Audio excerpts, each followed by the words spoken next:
Hey, what's up guys? In today's video, I will be showcasing you how to switch off the iPhone in 3 different ways. So let's begin the video. If you wanted to switch off the iPhone, one method is using by side button and the volume keys.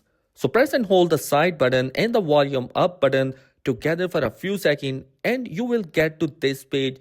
Slide to power off to shut down. Slide this power button to the right and your iPhone will be turned off. Now, in order to switch it back on, hold on to the side button for a few seconds until you see the Apple logo on the screen. Now, release the side button and your iPhone will be turned on. Now, the second method is also really simple. You just need to first go into your settings, then you select General and scroll down at the end and you will see the shutdown button.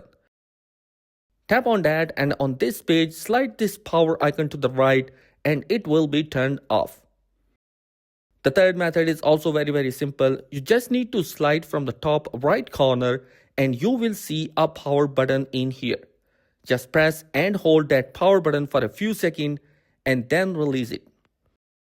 Just slide on the right and it will shut down and your iPhone will be turned off.